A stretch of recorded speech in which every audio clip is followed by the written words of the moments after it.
Assalamualaikum warahmatullahi wabarakatuh. Berjumpa lagi dengan pelajaran geografi. Pada kali ini mengenai pelajaran geografi kita akan membahas tentang wilayah dan tata ruang bagian ketiga. Konsentrasi kita akan mempelajari tentang kutub dan pusat pertumbuhan wilayah.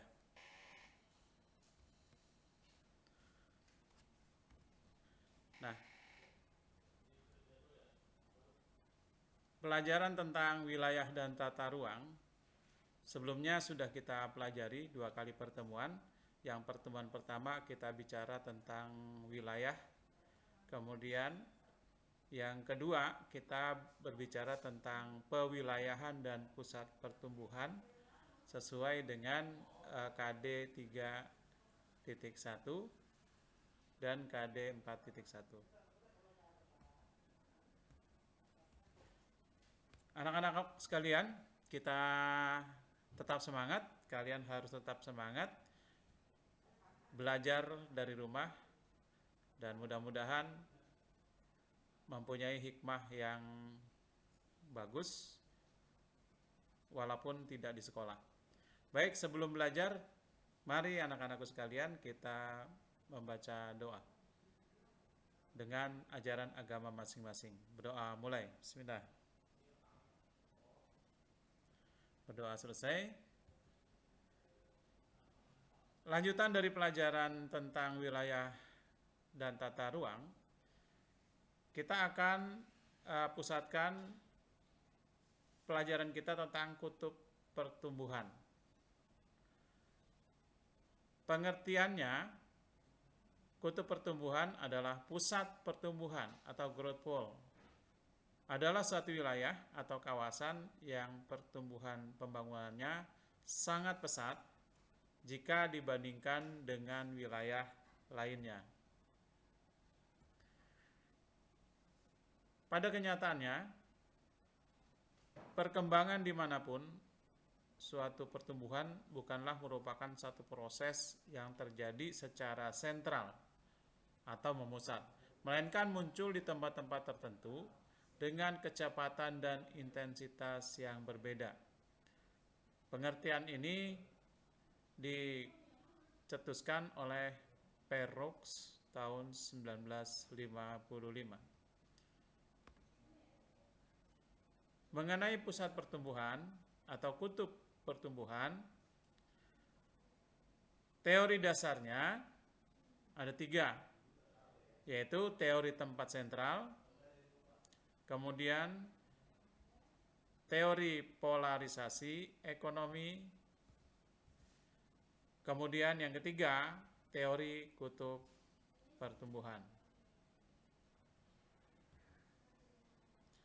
Baik, yang pertama kita konsentrasikan pembahasannya dengan teori tempat sentral atau Central Place Theory oleh Walter Christaller.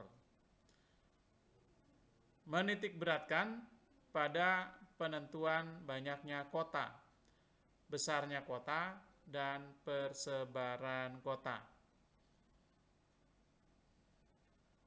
Dia menggunakan 2 konsep sebagai berikut. 1, jangkauan atau range adalah jarak yang perlu ditempuh oleh orang untuk mendapatkan barang-barang kebutuhan.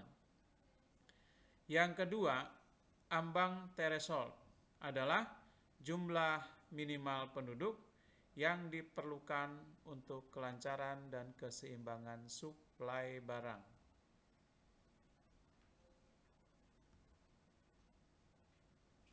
Diilustrasikan di sini mengenai tempat yang sentral. Kita lihat dalam bentuk heksagonal.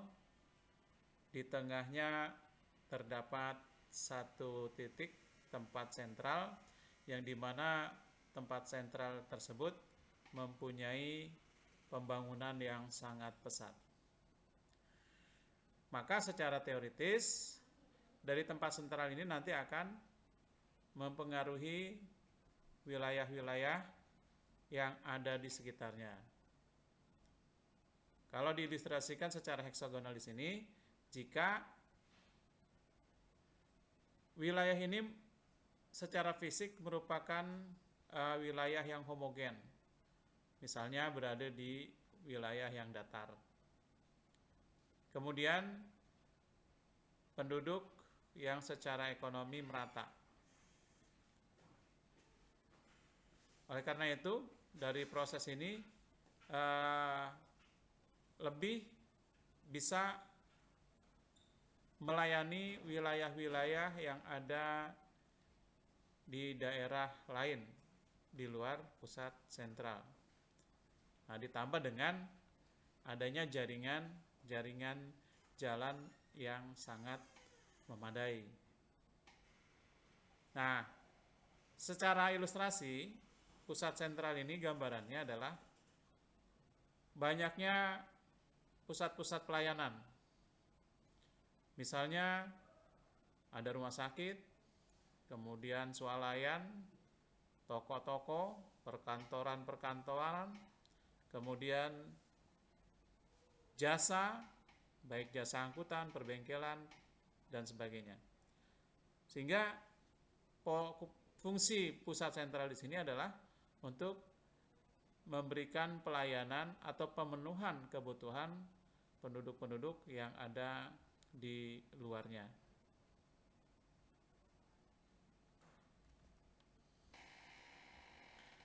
Nah, secara ilustrasi,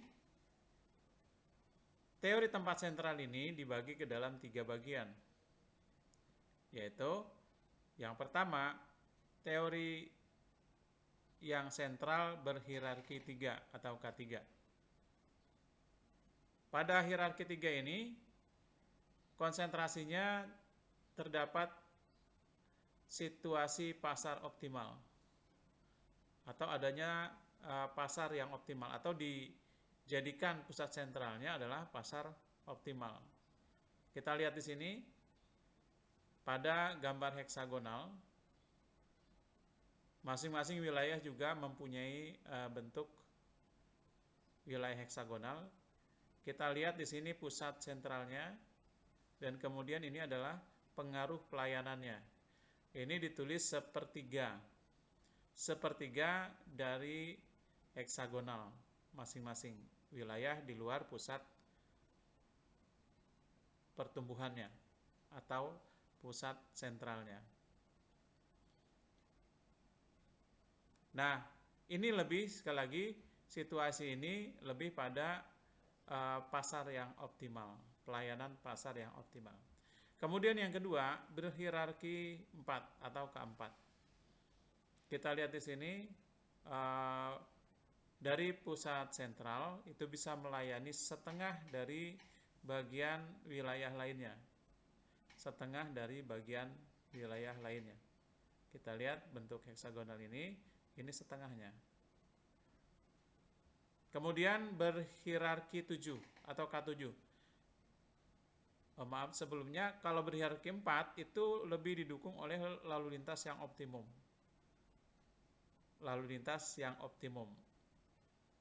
Kemudian berhierarki 7, situasi ini lebih pada situasi administrasi yang optimum. Kita lihat kalau administrasi optimum ini hampir seluruh wilayah di luar pusat sentralnya atau di luar pusat pertumbuhannya ini seluruhnya dilayani oleh pusat sentral. Yang kedua, teori polarisasi ekonomi.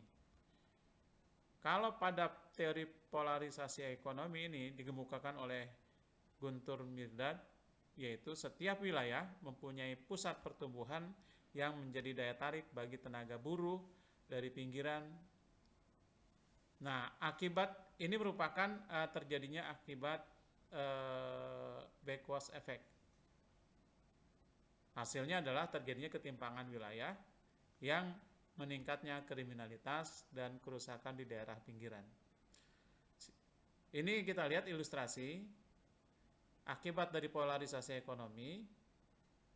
banyak penduduk yang ingin bekerja atau tinggal di kota, ya. Dan ini adalah arus urbanisasi yang sangat besar di setiap tahun di wilayah Jakarta, selalu menjadi sasaran urbanisasi masyarakat di luar Jakarta untuk pada prinsipnya pemenuhan kebutuhan hidup. Bagi masyarakat yang meninggalkan kampungnya, maka akan terjadi dampak negatif. Salah satunya adalah penggunaan lahan yang tidak optimal. Lahan pertanian banyak yang ditinggal. Kenapa? Karena banyak penduduk mudanya yang pindah ke kota, yang tinggal di desa penduduk tua atau orang-orang tua, sehingga banyak lahan yang tidak digunakan atau tidak sawahnya banyak yang tidak dikerjakan.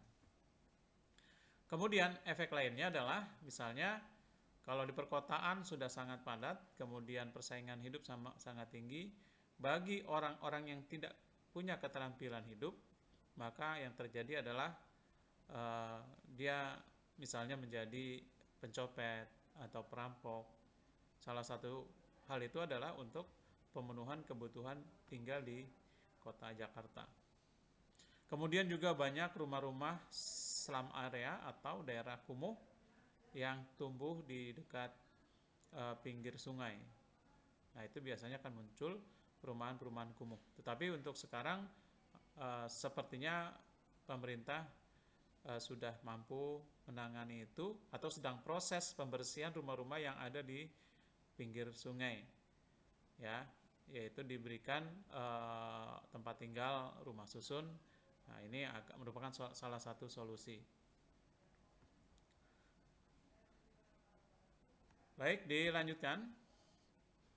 Yang ketiga, teori kutub pertumbuhan atau growth poles theory oleh Perux, yang di depan tadi sudah saya jelaskan juga bahwa pembangunan bukanlah merupakan suatu proses yang terjadi secara serentak, tetapi muncul di tempat-tempat tertentu dengan kecepatan dan intensitas yang berbeda.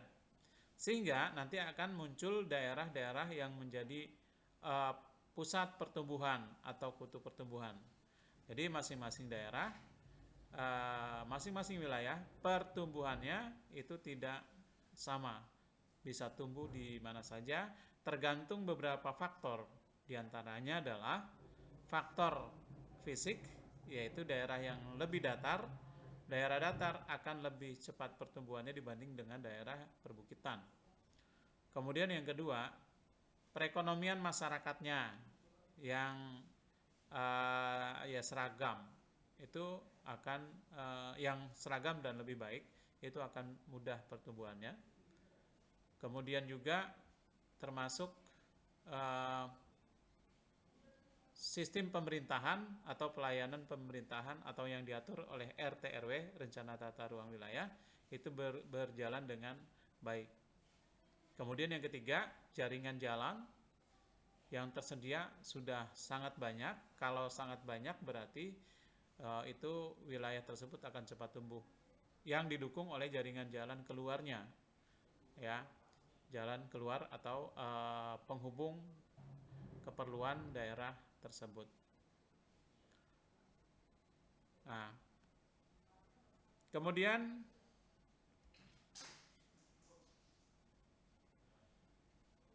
sebagai gambaran di sini ada untuk menggambarkan pembangunan dan pertumbuhan wilayah.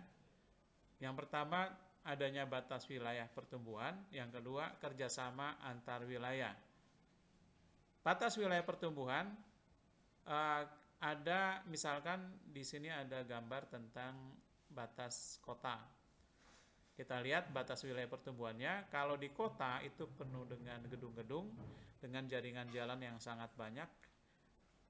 Kalau di semakin ke luar pusat kota, itu nanti akan semakin jarang pemukimannya, kesibukannya, dan ini adalah kita lihat daerah batas kota. Sudah mulai keluar dari perkotaan menuju ke desaan, ke desa-desa. Nah, fungsi jaringan jalan ini menjadi fungsi yang sangat penting, ya, sebagai pengangkut barang dan orang, ya, pengangkut barang dan orang, sehingga untuk pemenuhan kebutuhannya bisa dilayani melalui jalur lalu lintas. Kemudian kerjasama antar wilayah. Kerjasama antar wilayah, semakin banyak satu wilayah bekerja sama dengan wilayah lain, itu akan semakin mempercepat pertumbuhannya. Nah, kerjasama tersebut juga harus didukung oleh jaringan jalan yang baik.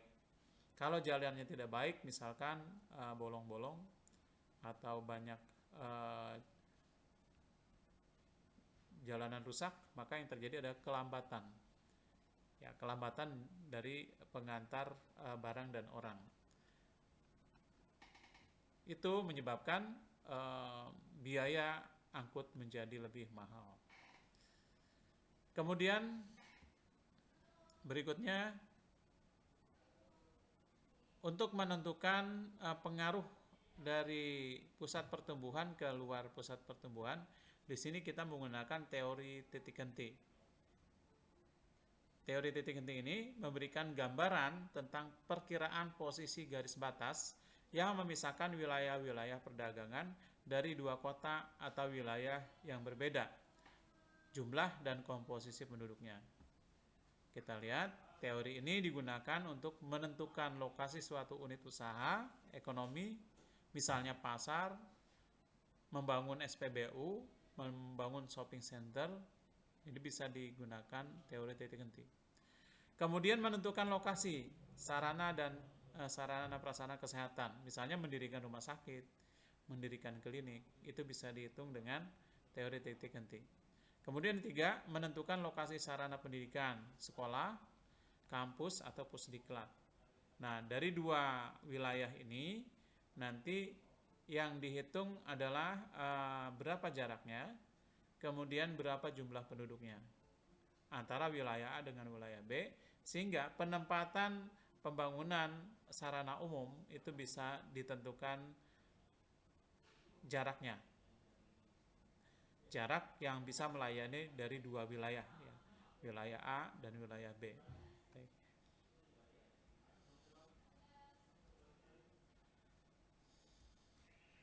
Kita lanjutkan untuk menghitung dengan menggunakan teori titik henti atau breaking point theory yang dikeluarkan oleh model Rayleigh's Law. Di sini menggunakan rumus. Rumusnya DAB adalah jarak lokasi titik henti yang diukur dari lokasi A. Kemudian DAB yang sebelahnya atau yang satu lagi yang kedua, jarak lokasi titik henti yang diukur dari lokasi titik B atau wilayah B. Kemudian DAB DBA adalah jarak antara lokasi AB atau BA. Kemudian PA di sini adalah jumlah populasi di lokasi A. Yang kedua PA, yang ini di atas. Kemudian PB adalah jumlah populasi di lokasi B. PB adalah jumlah lokasi di wilayah B.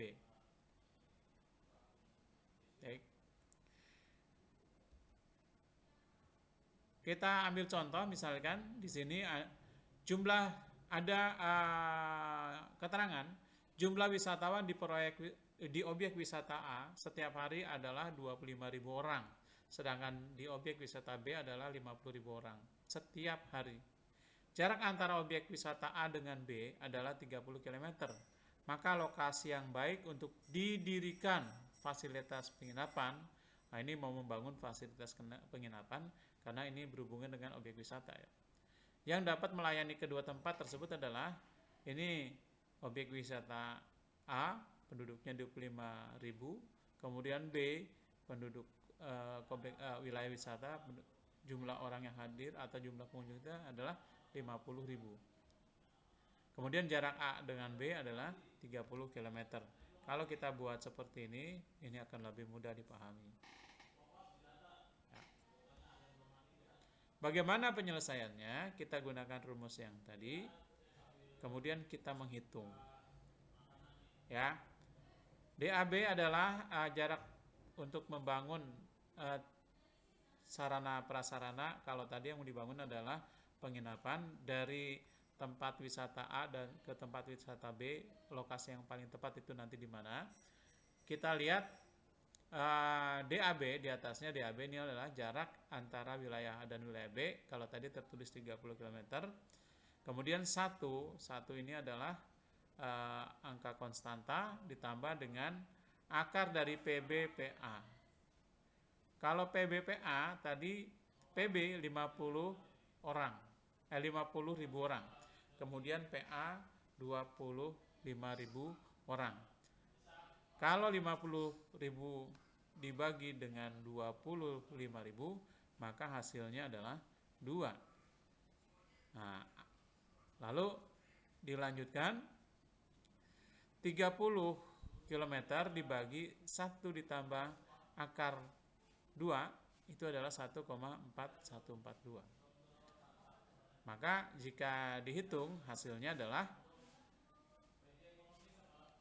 untuk pembangunan penginapan dari objek wisata A ke objek wisata B yang jaraknya 30 km adalah sejauh 12,43 km dari A. 12,43 km dari wilayah A. A ini ingat, ini adalah jumlah penduduk yang sedikit. Jumlah pengunjung yang lebih sedikit, selalu menggunakan itu. Jadi dari penduduk yang wilayahnya lebih sedikit. Ya, atau dari wilayah A yang pengunjungnya lebih sedikit. Kalau menghitung dari penduduk yang lebih banyak, maka menggunakan cara yang kedua. Jadi hampir sama. Hanya bedanya di sini 0,5. 0,5 karena pembagian dari PA per PB atau 25.000 dibagi 50.000. Berarti 0,5. Akar dari 0,5 adalah 0,7071.